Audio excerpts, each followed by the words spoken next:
نہیں لیتا. Guarantee fridge کی لی جا سکتی ہے, گاڑی کی لی جا سکتی ہے, بہت ساری چیزوں کی. انسان کی جو باڈی ہے اس کی گارنٹی ہے ہی نہیں. امکان ہوتا ہے کہ یہ جلدی نہیں مرے گا, یہ جلدی مر جائے گا, امکان کی حد تک, اس سے زیادہ کچھ بھی نہیں ہے. آگے چلتے ہیں ہم. کینسر کے اسپیشلسٹ, کتنے لوگوں کو کینسر ہوتا ہے نا. کینسر کے اسپیشلسٹ سے میری کئی دفعہ ملاقات ہوئی, اور وہ اسپیشلسٹ بھی معمولی اسپیشلسٹ نہیں ہے, جو کینسر کے اسپیشلسٹ کو پڑھاتے ہیں, یعنی اسپیشلائزیشن کرواتے ہیں کینسر میں. اور یورپ کے ایک دفعہ ملاقات کے لیے آئے. میں نے کہا ڈاکٹر صاحب آپ جو مجھ سے پوچھنے کے لیے آئے وہ بعد میں پوچھنا, پہلے میں آپ سے کچھ چیزیں پوچھنا چاہتا ہوں. کینسر سے بچنے کے لیے کیا کرنا چاہیے, یہ میں صحت پہ آپ کو رپورٹیں پیش نہیں کر رہا. آپ کہیں مفتی صاحب کیا شوگر, کینسر, اور یہ تو ڈاکٹروں کا کام ہے بھائی, یہ ڈاکٹروں سے پوچھو. میں تو آپ کو میڈیکل سائنس کی رپورٹوں سے عبرت دلا رہا ہوں کہ اللہ رسول کی باتوں سے عبرت نہیں ہوتی, ڈاکٹروں سے ہی پوچھ لو, عبرت ہو جائے گی. یہ دنیا دل لگانے کی جگہ بولو نہیں ہے, یہ 4 شادیوں کی جگہ ہے بس, تاکہ دل لگے ہی نہیں یہاں پہ. یہ 4 شادیوں سے بھی مسافر خانے کا احساس پیدا ہوتا ہے, پتہ ہے آپ کو. لوگ سمجھتے ہیں 4 شادیاں یہ دنیا کی محبت کی علامت ہے, حقیقت ہے دنیا کے مسافر خانہ سمجھنے کی علامت ہے. 4 شادیوں والے کا کوئی گھر ہوتا ہی نہیں ہے, ایک دن یہاں تو دوسرے دن وہاں, پھر تیسرے دن وہاں, چوتھے دن وہاں. ایک صاحب نے مجھ سے کہا نا, میرا وہ بڑا لطیفہ ہٹ ہوا تھا. میری 2 گھر والے تھے, تو میں ایک گلشن اقبال میں, ایک ہاکسبے روڈ کی طرف, کتنا فاصلہ تھا نا. تو ایک اسٹیٹ ایجنٹ تھے میرے دوست, میں ایک دن یہاں تو دوسرے دن بس میں بیٹھ کے جاتا تھا میں. وہ ہاکسبے کتنا دور, 1.5 گھنٹہ لگتا تھا. انہوں نے کہا مجھے آپ پہ بہت ترس آتا ہے, ایک دن یہاں اگلے دن وہ ادھر. کہتے ہیں نا دھوبی کا کتا, نہ گھر کا نہ گھاٹ کا, کوئی ٹھکانا ہی نہیں ہے. میں نے کہا ترس مجھے آپ پہ آتا ہے, ایک دن وہاں, دوسرے دن بھی وہاں, تیسرے دن بھی وہاں, 10 سال ہو گئے وہاں, 15 سال ہو گئے وہاں. ہم نے کہا ہم تو ایک دن یہاں تو دوسرے دن کہاں ہیں, وہاں ہیں. پھر میں نے ان کو بتایا کہ دنیا مسافر خانہ ہے, اس میں مسلمان کا کوئی ٹھکانا نہیں. یہ گھر ور کی محبتیں, 4 پائیوں سے, پلنگوں سے, دیواروں سے, یہ ان لوگوں کا کام ہے بھائی جو دنیا سے محبت کرتے ہیں. ہمارا تو کوئی پلنگ ہی نہیں ہے, کوئی پتہ نہیں ہوتا آج کہاں سونا ہے ہم نے. رپورٹ آ جاتی ہے آج فلاں جگہ کی باری ہے, چل بھائی. مسلمان کا کوئی گھر در و دیوار, اینٹیں بولو نہیں ہوتی. اینٹوں سے محبت, پلنگوں سے محبت, بستروں سے محبت, یہ ان لوگوں کا کام نہیں ہے جو دنیا کو مسافر خانہ سمجھتے. آپ کو پتا ہے 2 پیغمبروں نے اپنی قوم کو یہ نصیحت کی تھی, صالح علیہ السلام نے بھی, ہود علیہ السلام نے بھی. ہود علیہ السلام نے کیا فرمایا, وَتَتَّخِذُونَ مَصَانِعَ لَعَلَّكُمْ تَخْلُدُونَ, تم ایسے گھر بناتے ہو جیسے تم نے ہمیشہ رہنا ہے اس میں. حالانکہ اپنے پیسوں سے گھر بنا رہے تھے, کوئی رشوت کے پیسوں سے نہیں بنا رہے تھے. سوال پیدا ہوتا ہے بھائی جب اپنے پیسوں سے, حلال کے پیسوں سے گھر بنا رہے ہیں تو پیغمبر کو اس پہ اعتراض کیوں ہے, کیا گھر نہ بنائیں. اب پھر یہاں سے میرا آپ کا اختلاف کیا ہو گیا شروع, اختلافی مسائل چھیڑ دیتے ہیں مفتی صاحب. جب میں نے, میرا یہ کلپ چلتا ہے نا, ذاتی گھر کوئی اتنی بڑی کوئی ضرورت نہیں ہے, تو لوگ پھر بہت اعتراض کرتے ہیں. میں نے گھر بنانے سے منع نہیں کیا بھائی, بار بار کہتا ہوں, اگر بہت آمدن ہے تو بناؤ, زیادہ آمدن نہیں ہے تو مت بناؤ. کھانے پینے پہ زور لگاؤ پھر زیادہ. بہت اللہ نے دے دیا پیسہ تو ٹھیک ہے بنا لو, اور وہ بھی اتنا بڑا, اتنا بنگلہ, اتنا خوبصورت, یہ بے وقوفوں کے کام ہے. تو میں آپ کو گنہگار نہیں سمجھتا زیادہ مضبوط گھر بنانے پر, بے وقوف اور احمق سمجھتا ہوں. یعنی ٹانگیں قبر میں لٹکی ہوئی ہیں, پتہ ہے 10-20 سال کے بعد مر جانا ہے, اور اربوں روپے پھونک دیے بنگلہ بنانے پر, تو بے وقوف نہیں تو اور کسے بے وقوف کہتے ہیں میرے بھائی. شوگر کا اسپیشلسٹ کہہ رہا ہے کوئی شوگر کی گارنٹی نہیں ہے, کینسر کا اسپیشلسٹ کہہ رہا ہے کینسر کی گارنٹی نہیں ہے, ہارٹ ڈیزیز کے کبھی بھی مر سکتا ہے, پھر اربوں روپے پھونک دیے کس میں, سریے اور دیواروں میں. اٹ از کالڈ حماقت. اس کو کیا بولتے ہیں, کسی بھی عقل مند سے پوچھو گے بولے گا بھائی یہ بے وقوفی ہی ہے. تو ہود علیہ السلام نے قوم سے کیا فرمایا, تتخذون مصانع لعلکم تخلدون, اپنے پیسوں سے, حلال کے پیسوں سے بنا رہے ہو, گھر بنا رہے ہو, گھر بنانے پہ ہمیں اعتراض نہیں ہے, اتنے مضبوط بناتے ہو جیسے تم نے ہمیشہ رہنا ہے یہاں پہ. حالانکہ اس قوم کی عمریں ہماری عمروں سے بہت زیادہ تھیں, ان کی ہڈیوں میں کیلشیم ہماری ہڈیوں میں کیلشیم سے زیادہ تھا, ان کی ہڈیوں میں سریا بحریہ ٹاؤن میں بننے والے بنگلے کی بنیادوں میں سریے سے زیادہ تھا. اس کے باوجود پیغمبر ان سے کہہ رہے ہیں تم ایسے گھر بناتے ہو جیسے تم نے یہاں سے نکلنا ہے ہی نہیں. مسافر خانہ ہے بھائی, اتنا لفٹ کراؤ اس دنیا کو جتنا یہاں رہنا ہے. صالح علیہ السلام نے بھی اپنی قوم سے یہی کہا. صالح علیہ السلام نے کیا فرمایا, وَتَنْحِتُونَ مِنَ الْجِبَالِ بُيُوتًا فَارِهِينَ, چٹانوں کو تراشتے ہو اور اندر بنگلے کھڑے کر دیتے ہو. کتنی محنت لگتی ہے چٹانوں کو تراش کے بنگلہ بنانے میں بھائی, عمریں بیت جاتی ہوں گی.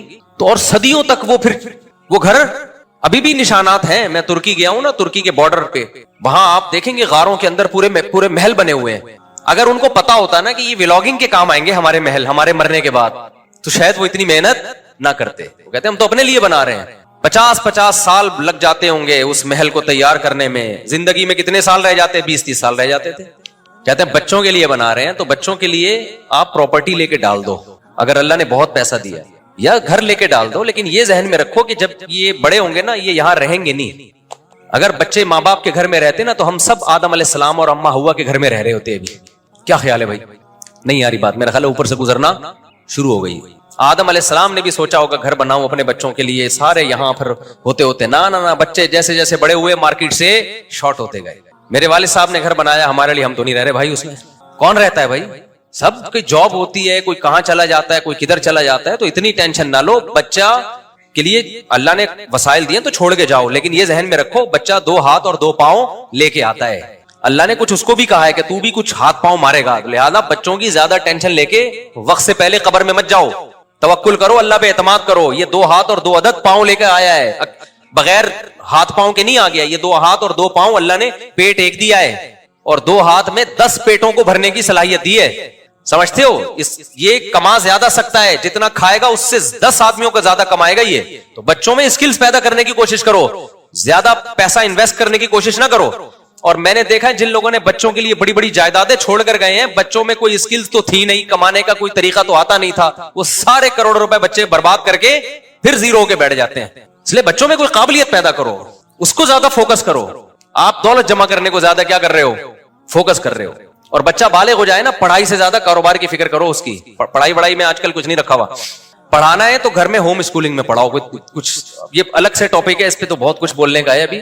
تو مسلمان تو ہمیشہ تجارت کیا کرتے تھے بھائی. جو تجارت میں نہیں چل رہا اس کو بولو تو کماؤ پوت بنے گا, ٹھیک ہے, تو جاب کرے گا جا کے. اصل تو مسلمانوں کا کام کیا ہے؟ بولو نا, بزنس ہے. صحابہ نے سب نے تجارتیں کی ہے. تو انگریز کے آنے سے پہلے ہم تو سارے باپ دادے بزنس کرتے تھے, زمینداری اور بزنس. یہ تو انگریز کو دفتروں کے لیے ملازم چاہیے تھے, ہم لوگوں کو اس نے بوٹ پالش پہ اور کلر بنا کے بٹھا دیا. اور اگر جاب کرنی ہے تو وہ جاب کرو جس کا کوئی ویژن ہو, یعنی کسی ادارے جس کا کوئی بڑا ویژن ہو, اس ادارے میں جاب کرو تاکہ آپ کی اس جاب سے انسانیت کو فائدہ ہو. مثال کے طور پر آپ گٹکا کمپنی میں جاب کر رہے ہو تو اس کا کیا فائدہ ہے یار؟ پیپسی میں جاب کر رہے ہو, اس کا کیا فائدہ؟ لوگوں کو پیپسی پلا کے کیا ملے گا آپ کو؟ ٹیچر بن جاؤ کسی یونیورسٹی میں, اس میں آپ لوگوں کو کیا کر سکتے ہو؟ گائیڈ. آپ کسی مدرسے میں استاذ بن جاؤ, وہاں آپ کیا کرو گے؟ لوگوں کو دین سکھاؤ گے. اس طرح کی جو جاب ہے, فوج میں چلے جاؤ اس نیت سے کہ بارڈر کی حفاظت کروں گا. اس طرح کی جو جابس ہیں وہ تو مسلمان کو کرنی چاہیے. باقی جو آج کل جس قسم کی جابس ہو رہی ہیں وہ کوئی اسلام اس کو نہیں وہ زیادہ اہمیت دیتا. خیر, تو وہ جو ہارٹ اسپیشلسٹ تھے انہوں نے کیا کہا, کینسر کے اسپیشلسٹ تک پہنچا تھا میں. 3 ہو گئے نا, ایک ہارٹ ہو گیا, ایک گردے کی کوئی شوگر کی گارنٹی نہیں ہے, دوسرا آپ کے دل کی کوئی گارنٹی نہیں ہے, تیسرا ہو گیا کینسر. بہت سے لوگ کس سے مرتے ہیں میرے بھائی؟ بولتے کیوں نہیں کینسر سے. تو کینسر کے بہت بڑے اسپیشلسٹ میں نے ان سے پوچھا, ڈاکٹر صاحب ذرا بتائیں آج کل کینسر بہت زیادہ پھیل رہا ہے, اس سے کون سے اسباب ایسے ہیں جن کو ہم اختیار کریں گے تو کینسر سے بچیں گے؟ انہوں نے بتایا بھائی سب سے زیادہ جو چیز کینسر کا ذریعہ بنتی ہے موٹاپا. کیا چیز بنتی ہے؟ بولو نا. آپ جتنا کھا رہے ہیں آپ کی انرجی اتنی یوٹیلائز نہیں ہو رہی, استعمال نہیں ہو رہی. ان پٹ زیادہ ہے, آؤٹ پٹ کیا ہے؟ کم ہے. ان پٹ 3 پراٹھے ہیں, آؤٹ پٹ کیا ہے؟ دفتر میں بیٹھ کے کی بورڈ سے لو لیٹر لکھ رہے ہیں, اس کے علاوہ یا فیس بک پہ کمنٹس کر رہے ہیں, اور کچھ بھی نہیں ہے. تو 2 انگلیاں چلانے کے لیے 2-3 پراٹھوں کی بالکل بھی ضرورت بولو نہیں ہے. سب یہی کر رہے ہیں, سب یہی کر رہے ہیں. ہو سکتا ہے میں بھی, میں کوئی ایسا نہیں ہوں کہ میں کوئی, آپ سمجھ رہے ہیں کہ مجھ سے پتہ نہیں شاید 2 نوالے صبح کھجور کے چکھ لیتے ہوں گے. ہم سب اس بیماری میں مبتلا ہیں. ہماری محنت کم ہے اور خوراکیں کیا ہیں؟ بہت زیادہ. تو میں نے کہا ڈاکٹر صاحب پھر کیا کرنا چاہیے؟ انہوں نے کہا وزن نہیں بڑھنے دو میرے بھائی, خاص طور پہ 40 سال کے بعد کسی قیمت پہ وزن بولو نہیں بڑھنے دو. میٹھا کیا کرو میرے بھائی؟ 40 سال کے بعد خاص طور پہ جو چینی ہے اس کو کیا کر دو؟ چھوڑ دو. اچھا, میں نے کہا بھائی سگریٹ, ہاں میں نے کہا اور کیا؟ انہوں نے کہا گٹکا, گٹکے سے منہ کا کینسر, گلے کا کینسر, تمباکو سے. میں نے تو اپنی خود زندگی میں اتنے کینسر کے گٹکے والے دیکھ لیے ہیں. اور کیا ہوتا ہے بھائی؟ اور انہوں نے کہا کہ یہ ہوتا ہے کہ جی آپ سگریٹ پیتے ہیں تو اس سے کیا ہوتا ہے؟ بولو نا, بتا دو اپنی زبان. کینسر کا امکان بہت زیادہ بڑھ جاتا ہے. میں نے کہا اچھا سگریٹ بھی ایک بندہ نہیں پی رہا, گٹکا بھی نہیں کھا رہا, پان بھی نہیں کھا رہا, وزن بھی اس کا کیا ہے؟ فٹ فاٹ, جاگنگ کرتا ہے, جم جاتا ہے, خوراکوں پہ کنٹرول ہے. ڈاکٹر صاحب گارنٹی لیتے ہو کینسر نہیں ہوگا؟ آپ کو سن کے رونا آئے گا. اتنا کچھ کرنے کے بعد نا وہ کہتے ہیں گارنٹی پھر بھی بولو سب کچھ صحیح آ رہا ہو پھر بھی ہو جاتا ہے. وہ مجھے پھر لطیفہ یاد آتا ہے, سنائی دیتا ہوں. اتنا کچھ کرنے کے بعد بھی اب آدمی اتنی محنت کرے تو ڈاکٹر صاحب گارنٹی دو نا کینسر نہیں ہوگا. ڈاکٹر صاحب کہتے ہیں کینسر پھر بھی ہو سکتا ہے. وہ مجھے لطیفہ یاد آ جاتا ہے. ایسے موقع پہ ایک آدمی اپنی بیوی کی کبھی تعریف نہیں کرتا تھا, اس کو اچھی نہیں لگتی تھی وہ.